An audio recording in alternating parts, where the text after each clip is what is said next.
हाँ जी।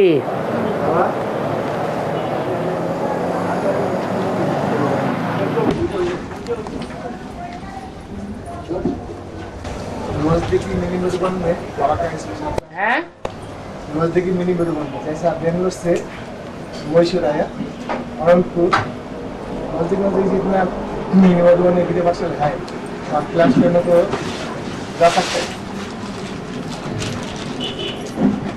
बाबा का क्लास करने के लिए जा सकते हैं। कहाँ? अनंतपुर जैसा है मैसूर आया कोई नजदीक कोई कितना पार्सल हो। जिसने भी भट्ठी की हुई है और जो रेगुलर कहीं भी गीता पाठशाला में या मिनी मधुबन में क्लास करते हैं, वो ऑल इंडिया के किसी भी मिनी मधुबन में या गीता पाठशाला में क्लास करने जा सकते हैं, लेकिन उसका प्रूफ चाहिए।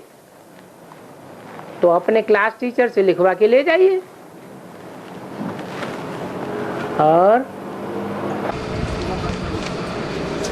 कहा जाता है आत्मा ही बात करती है, आत्मा ही बोलती है, तो मेरी आत्मा ऐसा कहना तो राम हो जाता है। ये देह अभिमान में बोला जाता है। मेरी आत्मा बोलने वाला देह अभिमानी में बोल रहा है, अपन को देह समझ के बोल रहा है, या आत्मा अभिमानी बन के बोल रहा है? कौन बोल रहा है? आत्मा कहाँ बोल रहा है? फिर मेरी का सवाल कहाँ पैदा होता है? मैं खुद ही आत्मा हूँ। नहीं, हम जब भी बात करते हैं मेरी आत्मा, हाँ, तो बात करने वाला रंग बात कर रहा है ना, मेरी आत्मा। तो हम तो कहना चाहिए मैं आत्मा। हाँ जी, बोलने से ही पता लगता है कि देवाने में बोलता है या आत्मा अभिमानी में बोलता है। हमको कैसे मालूम पड़ता है हम ठीक तरह से याद कर रहे हैं? हम ठीक तरह से याद कर रहे हैं, हमको कैसे मालूम पड़ता है? जो याद में टिक जावेगा, अच्छी तरह याद में टिका हुआ होगा, तो उसकी निशानी मुरली में बताई है, उसके नेत्र एक टिक हो जावेंगे।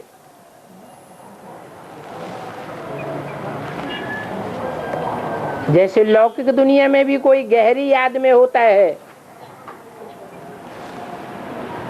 तो उसके नेत्र एक टिक हो जाते हैं। और इस तरह से याद करना और एक बार फिर एक्सप्लेन ठीक तरह से याद करना और एक बार प्लीज एक्सप्लेन है। रोज तो बताते हैं, पहले अपनी आत्मा को स्थिर करो। मैं आत्मा स्टार हूं। जब ये याद थोड़ी स्थिर होने लगे, तब बाप को याद करो। जो निराकार बाप साकार में आया हुआ है, निराकार और साकार के मेल को ही बाबा कहा जाता है। अगर मेल न हो निराकार ज्योति बिंदु शिव का, तो उसे बाप कहेंगे या बाबा कहेंगे? है, बाप ही कहा जाएगा। उसकी आत्मा का ही नाम शिव है, उसको अपना शरीर नहीं है। वो आत्मा संबंध के हिसाब से बिंदु बिंदु आत्माओं का सिर्फ बाप है, बाबा नहीं है। बाबा ग्रैंडफादर को कहा जाता है। तो शिव ज्योति बिंदु से कोई दूसरा संबंध नहीं जुड़ता जब तक वो शरीर में प्रवेश न करे। शरीर में प्रवेश करने के बाद अनेक प्रकार के संबंध जोड़े जा सकते हैं। और इस शरीर पंचतत्व से बना है। इसमें पंचकोश है। ये अन्नमय कोश, प्राणमय कोश, मनोमय कोश, विज्ञानमय कोश और आनंदमय कोश। इसका अर्थ क्या है और विवरण? उस शास्त्रों की बातों में जाने की जरूरत क्या है? ये शास्त्र मनुष्यों ने बनाए हैं। बाबा ने तो सीधी सीधी बात बता दी। मन बुद्धि को आत्मा कहा जाता है। ये मन बुद्धि रूपी आत्मा 5 तत्वों से बने हुए शरीर में प्रवेश करती है। ये 5 तत्व इस दुनिया के हैं। इस दुनिया में ही आकर के आत्मा 11 इंद्रियों को धारण करती है। 5 ज्ञानेंद्रियां और 5 कर्मेंद्रियां और इन 10 इंद्रियों को कंट्रोल करने वाला मन। मन के बगैर कोई भी इंद्रिय अपना कर्म साबित नहीं कर सकती। कर्म बनता ही नहीं जब तक मन सहयोग न दे। इसलिए बाबा मन को ही कंट्रोल करना सिखाते हैं। साधु सन्यासियों ने इंद्रियों को कंट्रोल किया, मन को कंट्रोल नहीं किया, क्योंकि वो जानते ही नहीं है कि मन रेव आत्मा कैसे है। बाबा ने आकर के बताया कि न 10 इंद्रियों पर आत्मा का कंट्रोल होता है और आत्मा मन बुद्धि को ही कहा जाता है। बस सीधी सीधी बातों को पकड़ना है, सहज ज्ञान को पकड़ना है, टेढ़ी मेढ़ी बातों में नहीं जाना है। ये शास्त्रों में साफ टेढ़ी मेढ़ी बातें बताई हैं। और बाबा ये भाई का सवाल है, यादों और कौरवों में कौन ऊंचा है?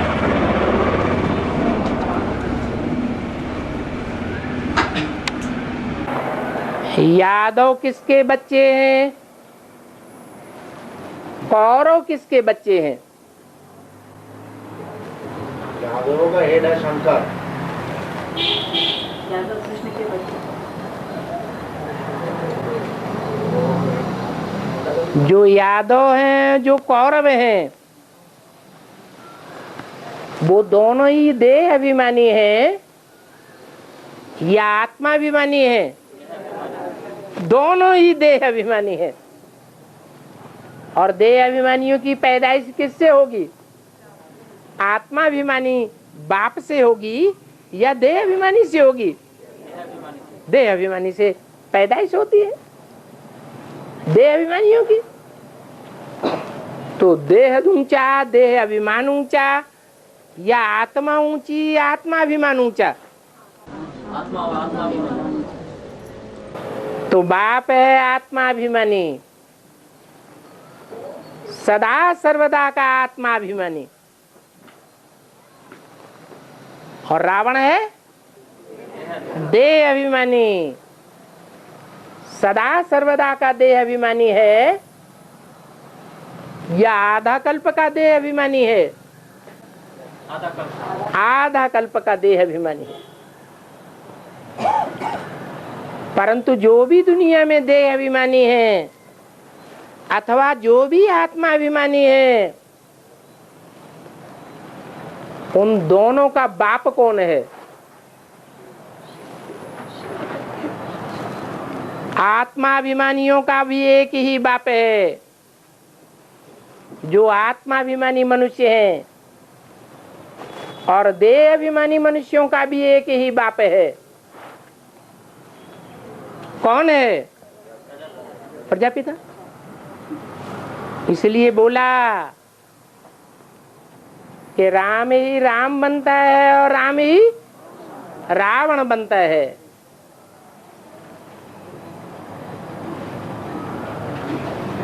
आत्मा अभिमानियों की जीत पहनाने के लिए राम राम है और देह अभिमानियों को हार दिखाने के लिए वो राम को रावण बनना पड़ता है। जो बाप मुरली में कहते हैं, शिव बाप, मैं कहाँ का रहने वाला हूँ? है परम धाम, आत्माओं के लोक का रहने वाला हूँ।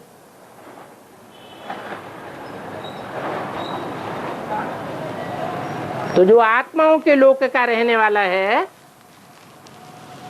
सदैव आत्मा अभिमानी है, उसको देह अभिमानी की दुनिया अच्छी लगेगी या आत्माओं की दुनिया अच्छी लगेगी?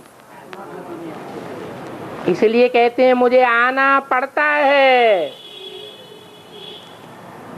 कहाँ आना पड़ता है? हैं? देह अभिमानियों की दुनिया में आना पड़ता है। और किस में आता हूँ? आत्मा अभिमानी में आता हूँ या बड़े से बड़े देह अभिमानी में आता हूँ?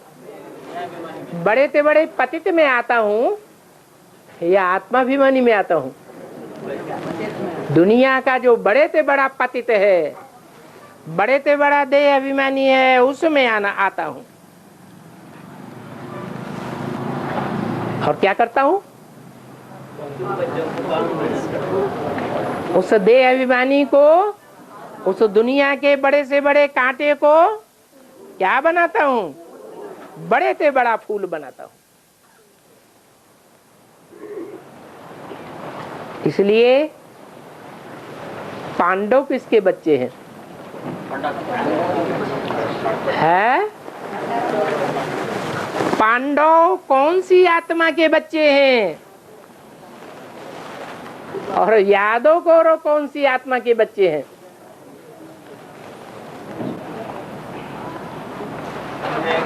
हैं?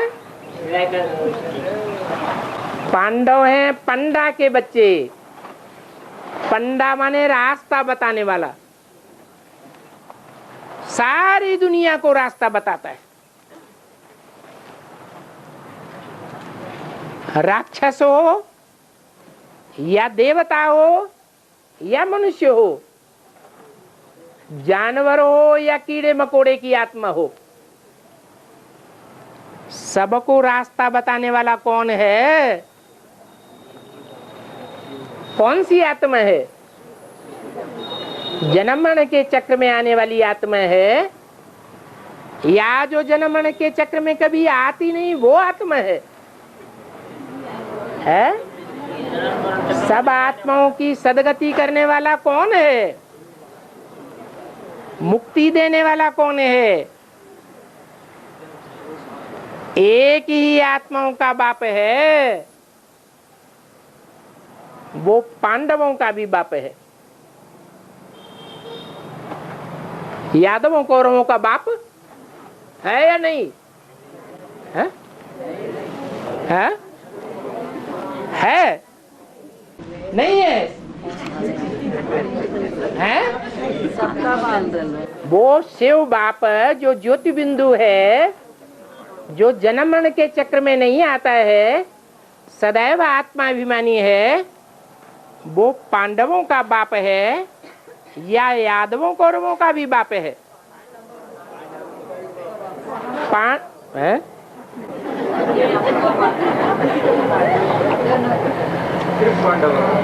सिर्फ पांडवों का बाप है,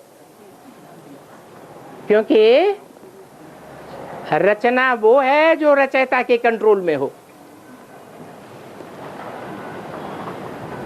तो कंट्रोल में यादव कौरव रहते हैं, श्रीमत पर यादव कौरव चलते हैं, पंडा के बताए हुए रास्ते पर पांडव चलते हैं या यादव कौरव भी चलते हैं? पांडव चलते हैं। तो जो बाप के बताए रास्ते पर चलते हैं वो बाप के बच्चे हैं, वो ही आत्माभिमानी बनते हैं, वो ही पूरे 84 जन्म लेते हैं, ऑलराउंड पार्ट बजाते हैं। उसके बाद जो भी जनरेशन आती है कम जन्म लेने वालों की, वो पंडा बाप के बच्चे नहीं है। किसके बच्चे हैं? धृतराष्ट्र के बच्चे, धृतराष्ट्र के बच्चे हैं। प्रजापिता धृतराष्ट्र कहेंगे? हैं? कौरव यादव किसके बच्चे हैं? धृतराष्ट्र भी कौरवों की श्रेणी में था या नहीं था? धृतराष्ट्र भी कौरवों की श्रेणी में था। भीष्म पितामह भी कौरवों की श्रेणी में थे। बलराम कौन सी श्रेणी में था? यादवों की श्रेणी में था। तो जो भी यादव या जो भी कौरव हैं वो किसकी संतान है? प्रजापिता की संतान है। शिव बाप की संतान नहीं है। इसलिए बोला कि प्रजापिता को शंकर नहीं कहेंगे। क्यों नहीं कहेंगे?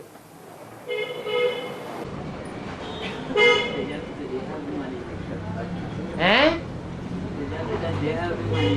प्रजापिता पतित का नाम है और शंकर को पतित नहीं कहेंगे। शंकर तो पावन है।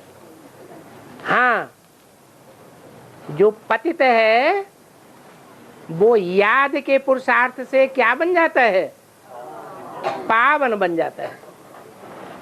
और बलराम तो यादव है, तो कृष्ण तो क्या है बाबा? हैं? कृष्ण क्या होगा? वो भी यादव है।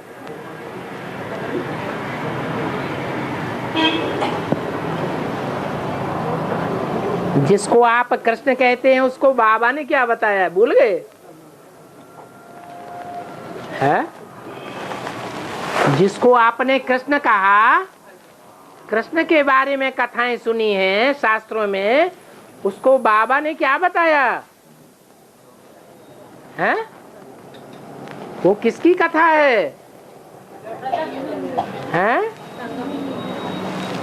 अरे वो सारी कथा किसकी है? शिव बाबा की कथा है। वो कृष्ण नहीं है भगवान। कौन भगवान है? शिव बाबा भगवान है। इसलिए उसको यादव नहीं कहेंगे। और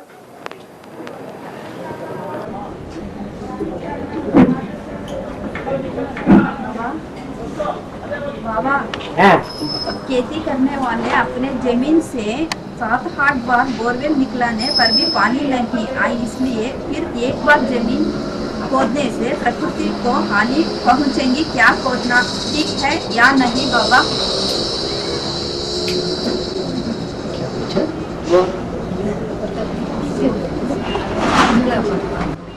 क्या बोलना चाहते हैं? हाँ हाँ सुना, आप उधर हैं। हाँ।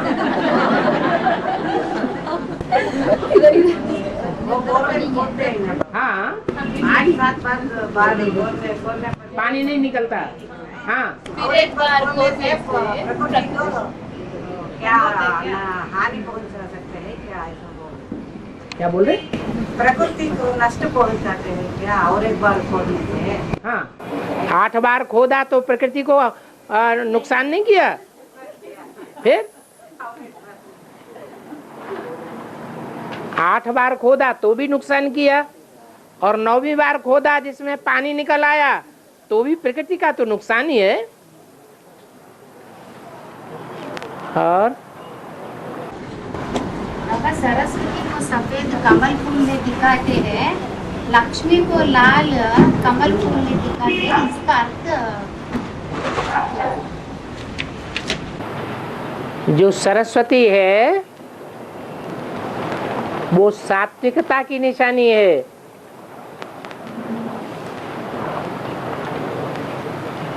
लक्ष्मी भी सात्विक है, लेकिन गुलाबी रंग है।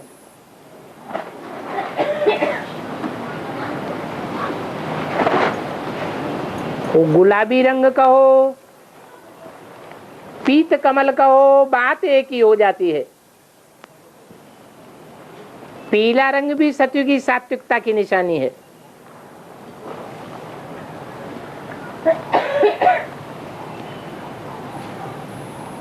जब बसंत ऋतु आती है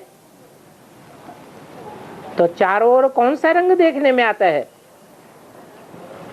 हैं? पीला रंग ही देखने में आता है। ऋतुओं में सबसे अच्छी ऋतु कौन सी मानी जाती है? बसंत ऋतु मानी जाती है। ये बसंत ऋतु है सतयुग का आदि, जबकि चारों ओर संसार में फूल ही फूल खिल जाते हैं और सारे ही फूल सात्विक होते हैं। और ओम का अर्थ लगाते हैं त्रिमूर्ति यानी ओम, और अगर हम कहेंगे ओम नमः शिवाय तो क्या हम ये समझें कि त्रिमूर्ति ओम मना यह भी कहा जाता है ना, ओम का अर्थ है मैं आत्मा। तो ये इसमें कौन सी सही होती है कि त्रिमूर्ति शिव को नमन कर रहे हैं या मैं शिव को नमन कर रहा हूँ?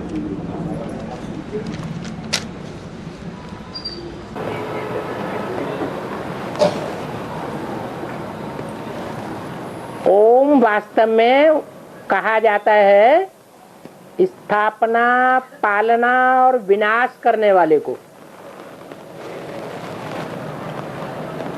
और वो स्थापना, पालना, विनाश हर आत्मा करती है, परंतु उन आत्माओं में शिव की आत्मा सर्वोपरि है, उसको नमन। जैसे कहते हैं ब्रह्मा देवताय नमः, विष्णु देवताय नमः, फिर कहते हैं शिव परमात्माय नमः।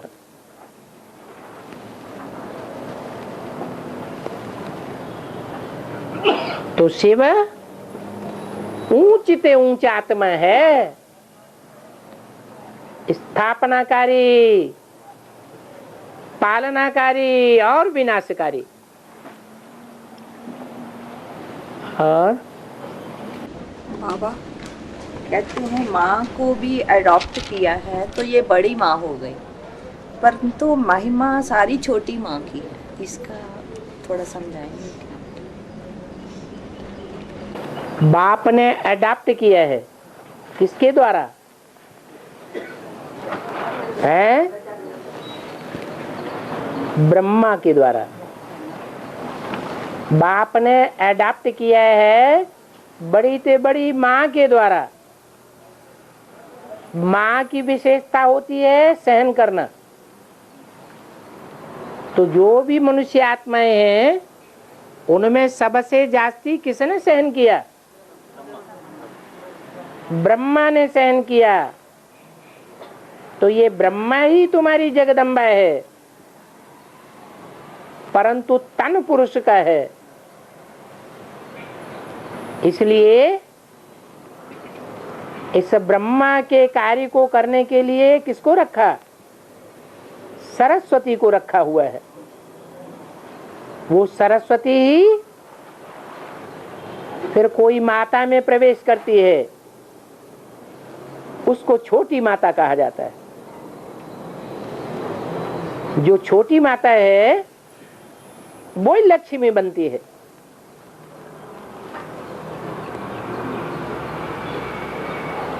तो लक्ष्मी का पद ऊंचे ऊंचे है।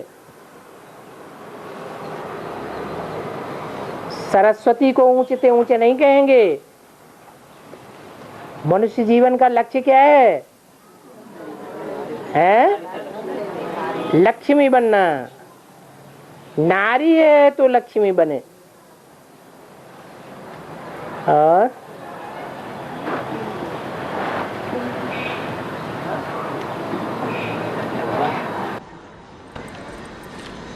माता गुरु बिगड़ उद्धार नहीं हो सकते।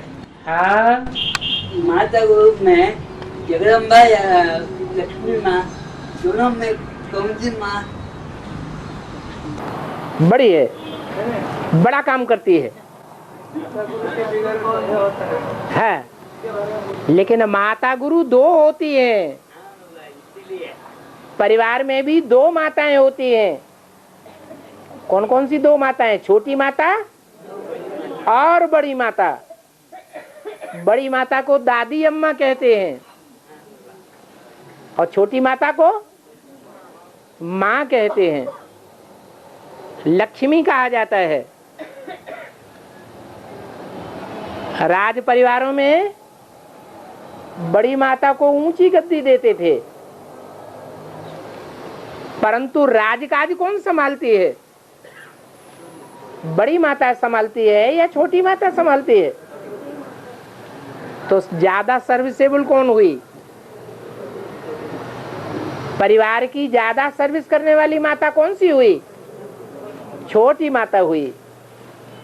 जो ज्यादा सर्विस करते हैं उन्हीं का ऊंच पद होता है। जो कम सर्विस करते हैं उनका ऊंच पद नहीं होता है। इसलिए जगदम्बा सरस्वती के छोटे छोटे मंदिर बनाए जाते हैं, छोटी सी मूर्ति स्थापन की जाती है। और लक्ष्मी नारायण के मंदिर में लक्ष्मी की बड़ी मूर्ति और बड़ा मंदिर बनाया जाता है। किस लिए? बड़ा काम किया है तो बड़ा मंदिर है, और उन्होंने छोटा काम किया है तो छोटा मंदिर है। बड़ा काम क्या होता है? छोटा काम क्या होता है? एक होता है सुनना और सुनाना, एक होता है बोलना और दूसरों से बुलवाना, और एक होता है समझना और दूसरों को समझाना। तो छोटी माँ ने क्या किया और बड़ी माँ ने क्या किया? बड़ी माँ को वाक देवी भी कहा जाता है। वाक माने वाचा की देवी। जगदम्बा है या लक्ष्मी है? कौन है वाचा की देवी? है जगदम्बा है।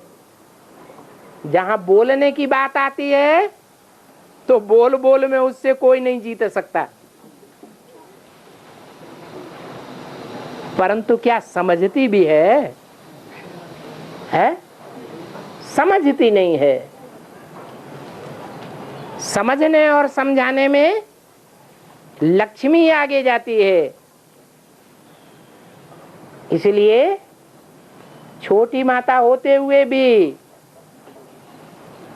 उसकी ज्यादा पूजा होती है, ज्यादा बड़े मंदिर बनते हैं। और मनुष्य जीवन का लक्ष्य भी क्या है? जगदम्बा बनना लक्ष्य है या लक्ष्मी बनना लक्ष्य है? लक्ष्मी बनना लक्ष्य है। ये लक्ष्य जानवरों का है या मनुष्यों का है? मनुष्य समझ सकता है और मनुष्य समझा सकता है। ये समझने और समझाने का काम मनुष्यों का है। तो समझ लिया और समझा दिया, तब धारणा करने की बात आती है। सिर्फ सुन लिया और सुना लिया, बोल बोल कर लिया और दूसरों को बोल बोल करना सिखा दिया, लेकिन समझा और समझाया नहीं, तो धारणा में नहीं आ सकता। धारणा करने पर देवता बनेगा या सिर्फ सुनने और बोलने से देवता बनेगा? सुनने से और बोलने से नंबरवार ब्राह्मण बनेंगे, लेकिन ब्राह्मण सो देवता नहीं बनेंगे। और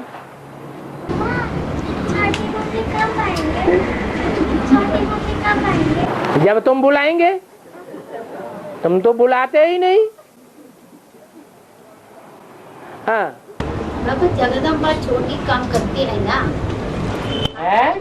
जगदम्बा छोटी काम करती है ना, हाँ, तो भी बड़ी माँ समझते है ना। हाँ, कैसे? हाँ, बड़ी माँ छोटी माँ कहते हैं ना। क्योंकि लंबे समय तक काम किसने किया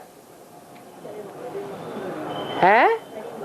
बड़ी माँ ने काम किया, तो उनको बड़ी माँ कह देते हैं। कह देने की बात अलग और बड़ा हो जाना बात अलग। और बाबा जगदम्बा साकार में है तो जगत पिता भी साकार में है। हाँ। इन दोनों को रचयिता ही कहेंगे। है? इन दोनों को रचयिता ही कहेंगे। हाँ। तो मम्मा भी रचयिता है और पिता भी। मम्मा भी रचयिता है, लेकिन किसका रचयिता है? किसको रचता है? जगदम्बा और जगत पिता रचते किसको हैं? देवताओं को रचते हैं या ब्राह्मणों को रचते हैं?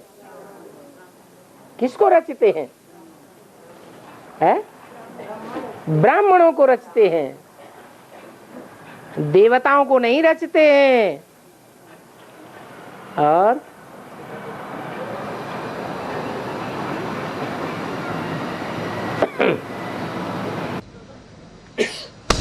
यज्ञ के आगे में यज्ञ के साथ यज्ञ छोड़कर चले गए, उनके पीछे पीछे सूर्यवंशी बच्चे भी नंबरवार चले गए। हाँ जी। संख्या कितनी थी? जो सूर्य के बच्चे होंगे वो सूर्य के पीछे जाएंगे, और चंद्रमा के बच्चे चंद्रमा के पीछे पीछे जाएंगे।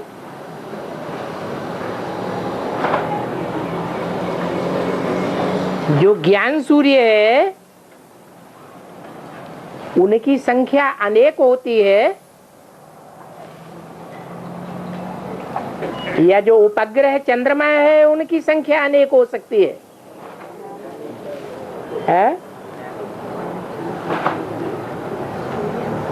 उपग्रह है चंद्रमा, पृथ्वी ग्रह का उपग्रह है, और ग्रह 9 हैं। उनसे टूटे हुए हिस्से उपग्रह कहे जाते हैं। सूर्य एक है और उपग्रह अनेक हैं, ग्रह भी अनेक हैं।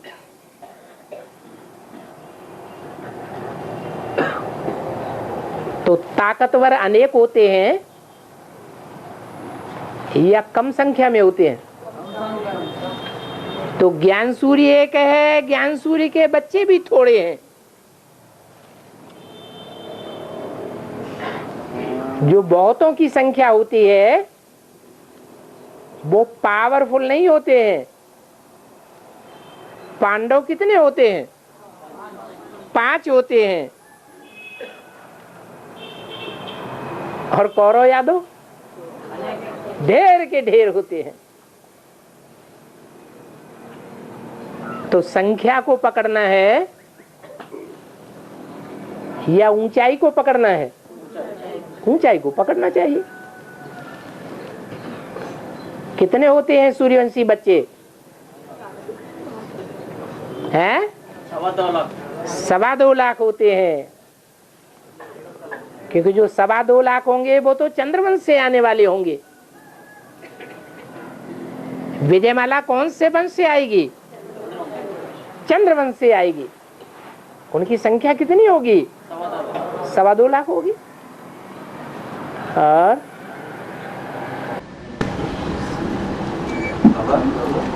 शंकर विनाश कर, और थोड़ा जोर से।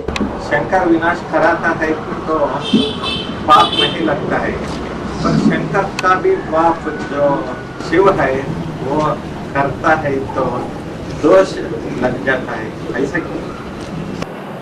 शिव विनाश करता है, करे तो दोष क्यों करे? तो क्यों करता तो नहीं है ना? ऐसा खंड पॉइंट में दिया है। शिव तो विनाश करता ही नहीं, शिव कल्याणकारी है। शिव का अर्थ क्या है? तो कल्याण ही कल्याण है सबका, और विनाश में तो थोड़ों का कल्याण है, सूर्यवंशियों का कल्याण है और बाकी सबका कल्याण ज्यादा है या कल्याण ज्यादा है? हाँ, कल्याण हो जाता है। और शिव तो अकल्याण करता ही नहीं। जो औरों का जो विनाश होता है वो भी कल्याण ही समझना चाहिए। समझना चाहिए, लेकिन कुछ अकल्याण भी उनका हो गया या नहीं? तो ऐसे हम देह के तरफ से देखेंगे तो उसको अकल्याण मान सकते हैं। देह समझकर देखेंगे हाँ, तो उसको हम अच्छा, सतयुग कलयुग के अंत में जो आत्मा आएंगी 200 करोड़ कीड़े मकोड़ों में से, वो कल्याणकारी आत्माएं कहें या कल्याणकारी आत्माएं कहें? वो तो न्यूट्रल ही रहते ना, उनका तो कुछ ये नहीं रहता कि जो 500 करोड़ होते हैं उनके उनमें हिस्से में तो आते ही नहीं। वो 200 तो कीड़े मकोड़े, मतलब उसका कुछ। वो कल्याणकारी की औलाद है या कल्याणकारियों की औलाद है? तो फिर इसी हिसाब से समझ सकते हैं कि जो सूर्यवंशी बच्चे हैं वो ही कल्याणकारी बाप के कल्याणकारी बच्चे हैं, विश्व कल्याणकारी। वो बात तो सही है बाबा, तो कह रहे हैं कि जो और मतलब जो सूर्यवंशी के अलावा जो बाद में आते हैं, हाँ, तो उनका जो विनाश में जो उनका नाश होता है तो वो भी कल्याणकारी एक्ट ही समझना चाहिए। उतना कल्याणकारी नहीं है, उनका उतना कल्याण नहीं होता है जितना कल्याण बाप के डायरेक्ट बच्चों का होता है। जो बाप के डायरेक्ट बच्चे हैं वो डायरेक्ट बाप से लेते हैं। अरबपति का बच्चा अरबपति से लेता है और करोड़पति का बच्चा करोड़पति से लेगा, लखपति का बच्चा लखपति से लेगा। तो जितना बड़ा बाप उतना बड़ी प्राप्ति कराएगा। ये है ही ऊंचते ऊंच बाप। तो ऊंचते ऊंच बाप के बच्चे भी कैसे ऊंचते ऊंच ठहरे। हाँ, पति और तमोप्रधान दोनों में फर्क क्या है?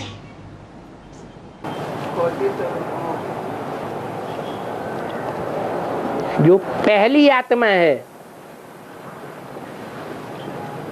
जिसको मनुष्य सृष्टि का बाप कहते हैं, वो सबसे ज्यादा पतित है या कलयुग के अंत में आने वाली आत्माएं सबसे ज्यादा पतित हैं? पहली आत्मा है, पहली आत्मा न, पहली हो या अंतिम हो, पहली अंतिम का सवाल नहीं। ज्यादा पतित कौन है? प्रजापिता ज्यादा पतित है। जो आए ही अंत में है वो परमधाम से डायरेक्ट आए हैं ना, तो वो पावन आए या पतित आए? उनके तो पतित बनने का, ज्यादा पतित बनने का मार्जिन ही नहीं है। जो जास्ती सुख भोगता है वो ही जास्ती पतित होता है। जो कम सुख भोगने वाली आत्माएं हैं वो कम पतित बनती हैं। और बाप को पतितों से घृणा है या पतितों को ही आकर के प्यार करता है? तो पतित को बाप पतितपने के रूप में नहीं देखता, क्योंकि जानता है कि ये दुनिया का सबसे जास्ती सुख भोगने वाले हैं।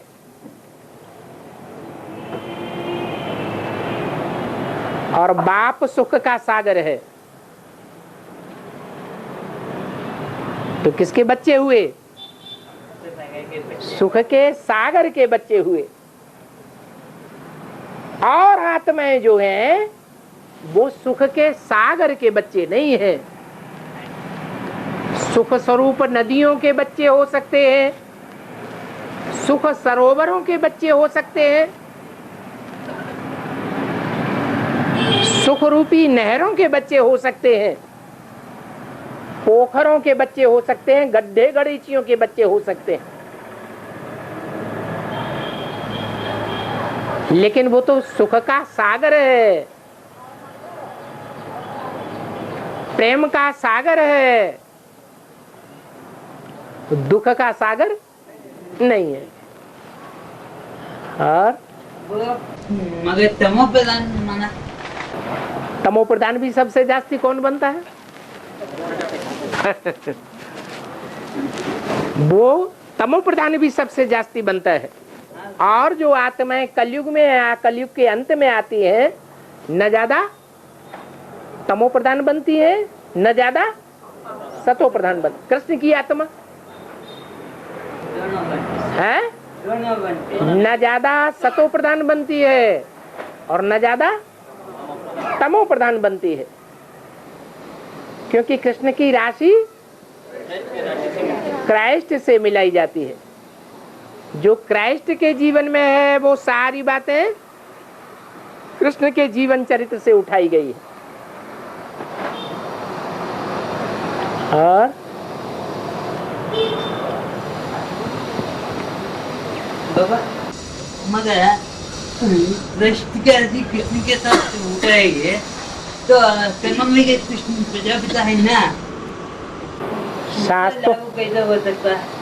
शास्त्रों के कृष्ण की बात है या बाबा ने जो कृष्ण बताया है उसकी बातें है? फिर हाँ। और बाबा से बातचीत करने के लिए प्रश्न पूछता था, लेकिन बाबा को प्रश्न चित्त बच्चे, समस्या स्वरूप बच्चे पसंद नहीं है। बाबा ने 3000 सीडीज में सब कुछ दिया है और देता भी है।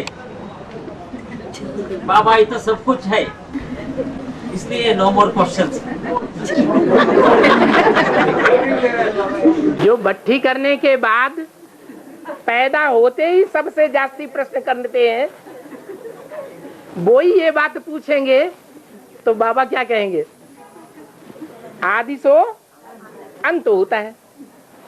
पैदा होते ही सबसे जास्ती प्रश्न किए बातचीत करने के लिए। तो दो बातें हो गई ना। क्या दो बातें हो गई? एक बात होती है समझने के लिए, जिज्ञासा शांत करने के लिए प्रश्न होता है, और दूसरा प्रश्न होता है लड़ाई लड़ने के लिए। कोई बीके वाला आएगा यहाँ, भट्टी नहीं किया हुआ होगा और वो प्रश्न करना शुरू करेगा तो समझने के लिए करेगा या लड़ाई के लिए करेगा? लड़ाई के लिए करेगा, तो वो ठीक नहीं है। और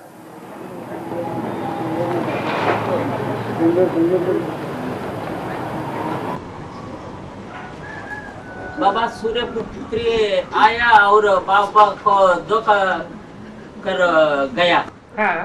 गंगा को बाबा ने सिर में बिठा दिया, लेकिन वो भी बाबा को धोखा करके चले गया। हाँ। जगदम्बा भी बाबा को धोखा करके बाबा का कंट्रोल में नहीं हो गया। हाँ। वो कृष्ण को बाबा ने मस्तक में बिठाया, हाँ। लेकिन वो भी जंप करके चला गया। राम बाप है, हाँ। कृष्णा बच्चा है। हाँ। मैं अब एक एक की बात पूछो।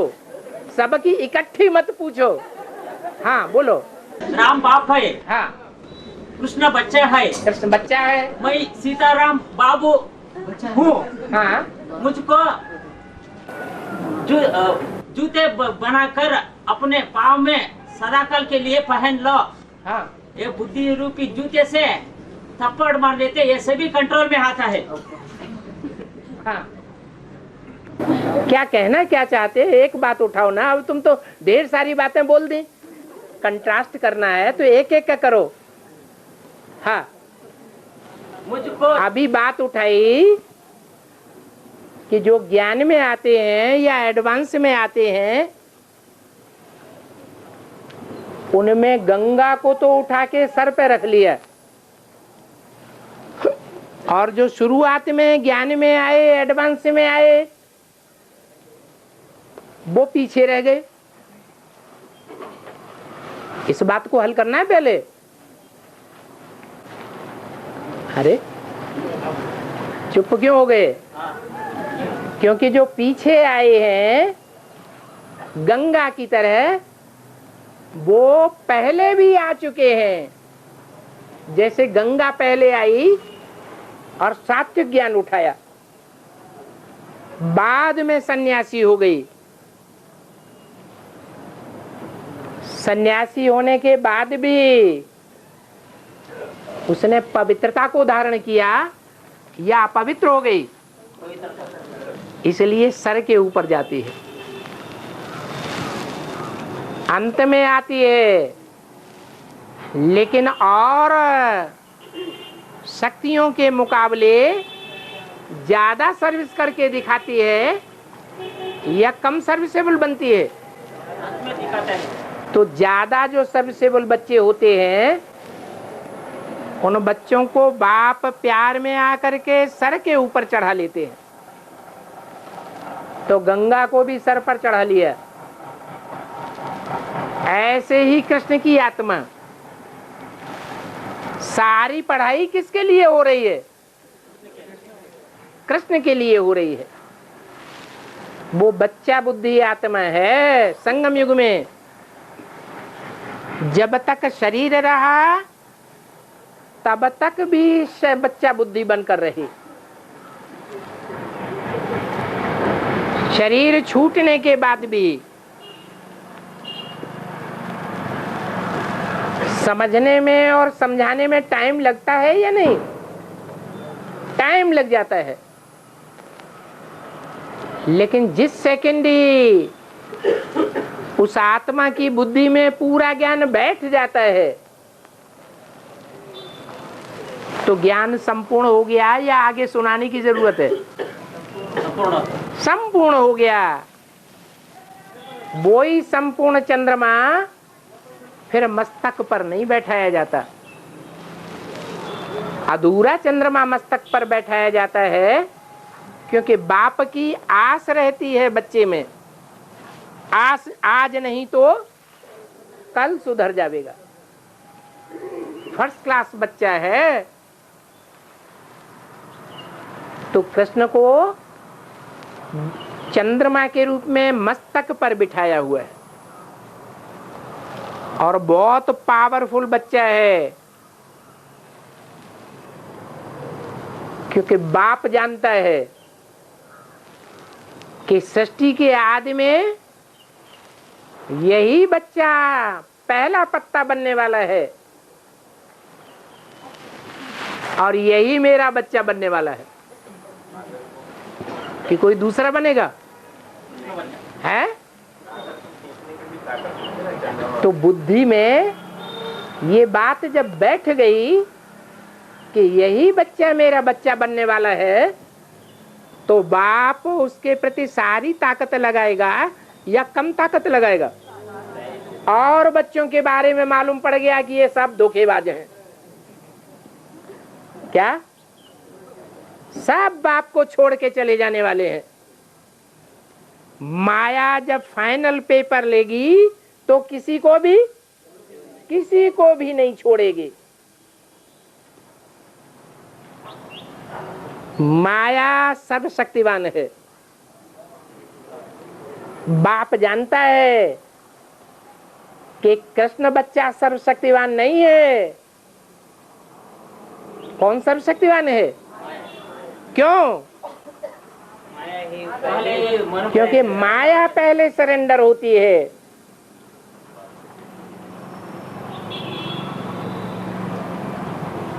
कृष्ण बच्चा सरेंडर होने की बात ही नहीं है। बच्चे तो बाप के घर के, बाप की मिल्कियत के मालिक होते हैं। उनको सरेंडर किया जाता है क्या? है? नहीं, उसको सरेंडर करने की बात नहीं है। आदि से ही बाप के मस्तक पर विराजमान है।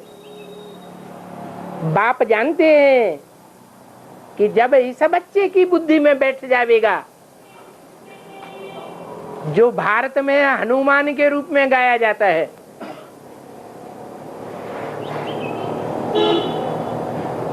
जो भारत में बलराम के रूप में गाया जाता है, वो बच्चा मेरे जन्म जन्मांतर का साथी है। साथी है या नहीं है? साथी है। सतयुग के आदि में मेरा बच्चा है और त्रेता के आदि में मेरा बाप है। जन्म जन्मांतर का साथ है। तो ऐसी आत्मा को मस्तक पर उठा के रखेगा या नहीं रखेगा? कुछ करके दिखाया होगा ना। उस बच्चे की बुद्धि में जब तक नहीं बैठता, तो बाप दुनिया की किसी भी आत्मा की बुद्धि में नहीं बैठा पाता। क्या रावण के ऊपर जीत नहीं मिल पाती? जब वो बच्चा सहयोगी बनता है, जो हनुमान के रूप में गाया हुआ है। क्या गाया हुआ है? चारों युग प्रताप तुम्हारा है, प्रसिद्ध जगत उजियारा।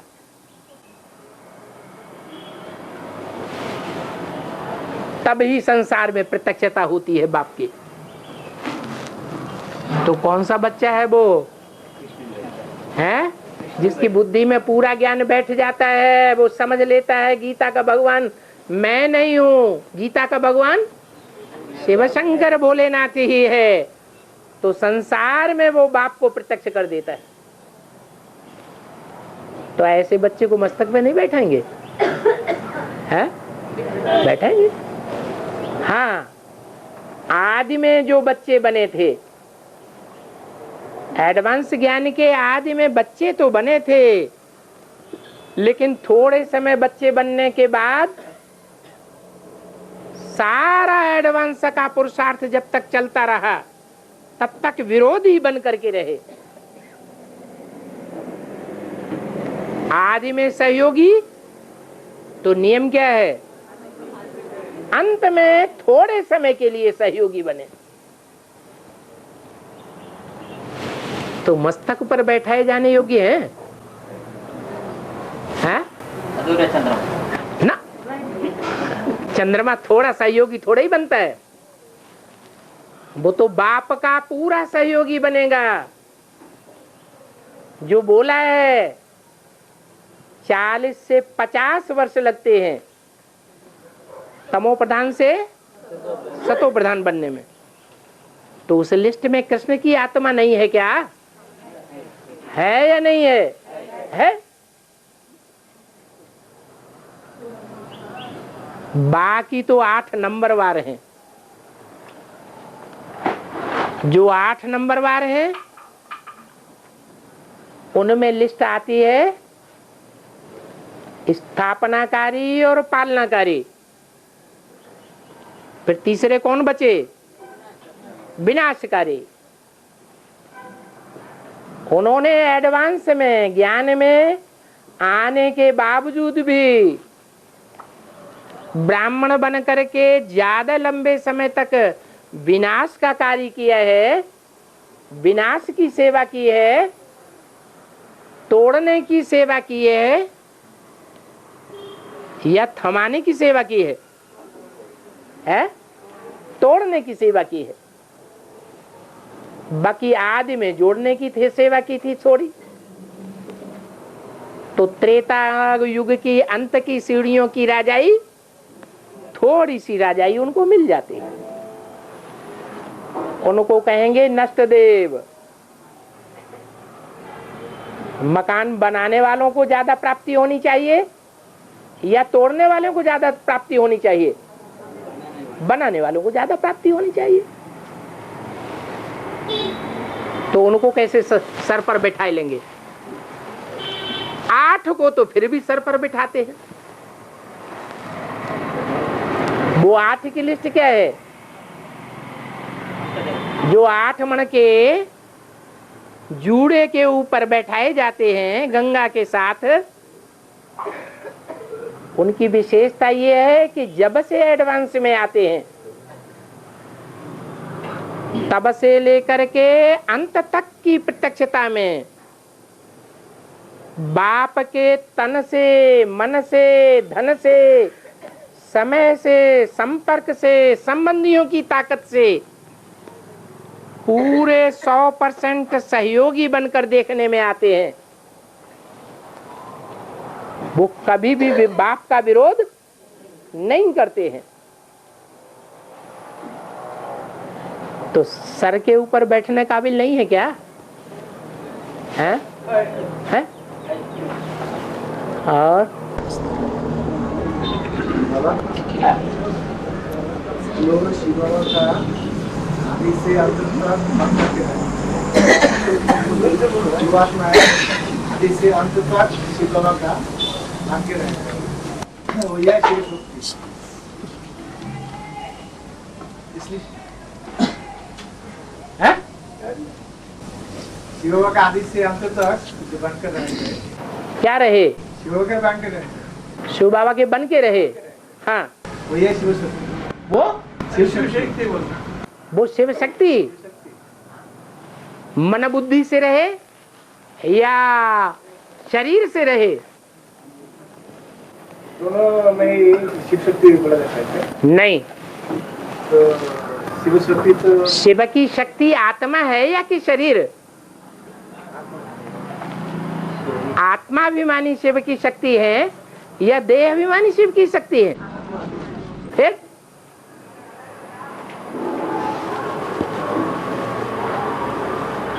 और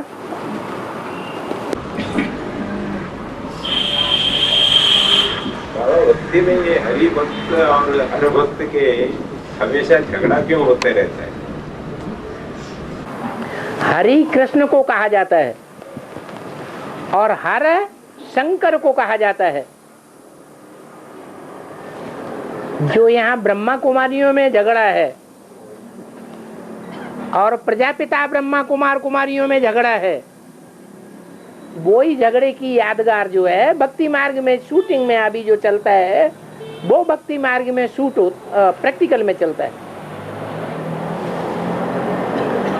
और बाप तो परम धाम से आए हैं नीचे, तो परम धाम जगह खाली है क्या?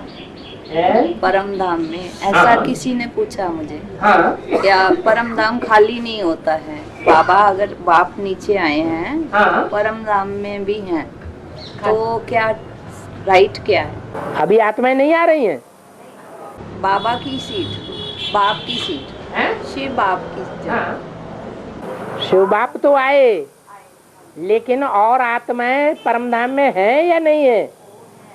वो है के लिए कह रहे हैं ऊपर याद करें या नीचे याद करें, ऐसे कहते हैं। बाप अभी ऊपर बैठा है या नीचे आ गया है? जो नीचे आ गया तो नीचे याद करेंगे। प्रैक्टिकल में बाप किधर है? प्रैक्टिकल माने शरीर, तो शरीर के साथ प्रैक्टिकल में बाप कहाँ पार्ट बजा रहा है? तो प्रैक्टिकल में याद करेंगे तो फायदा होगा या परमधाम में याद करेंगे तो फायदा होगा? तो फायदा होगा। वो कहते वो दोनों जगह हैं बाप। कौन कहते? बीके में मैंने क्वेश्चन मुरली में क्या बोला है वो आपने नहीं सुना। मुरली में बोला है जो मेरे को परमधाम में याद करते हैं वो है शूद्र संप्रदाय। तो आप अभी तक क्या थे? आप उनकी बात क्यों सुनते हैं, देहधारियों की? हाँ, वो एक दिन आया, उनको लेके गई मैं गया। वो देहधारियों की बात सुनना चाहिए या शिव बाबा की बात मुरली में सुनना चाहिए? शिव बाबा की बात सुनना चाहिए, बात खत्म। और बाबा आजकल ये अभी 3-4 महीने पहले ये सुना है कि 700 करोड़ का से भी ज्यादा हो गया। 750 करोड़ भी मुरली में बताया है। तो मतलब ये इसके अंत, मतलब ये अंत में जितना पॉपुलेशन या आबादी कितने तक हो, ये अंत में आबादी कितने हद तक बढ़ सकती है? आबादी एटमिक विनाश होने तक आबादी बढ़ती रहेगी। 750 करोड़ वो तो बस आए और गए। 5-6 साल में हो जाएगा। आए 5-6 साल में। हाँ, अभी तक तो 700 करोड़ तो क्रॉस हो गया। वो उनकी गिनती सही नहीं है। गिनती उनकी एक्यूरेट है या अंदाजिया भी होती है? तो अपने विज्ञान के अंदाजिया गिनती है, एक्यूरेट गिनती नहीं है। और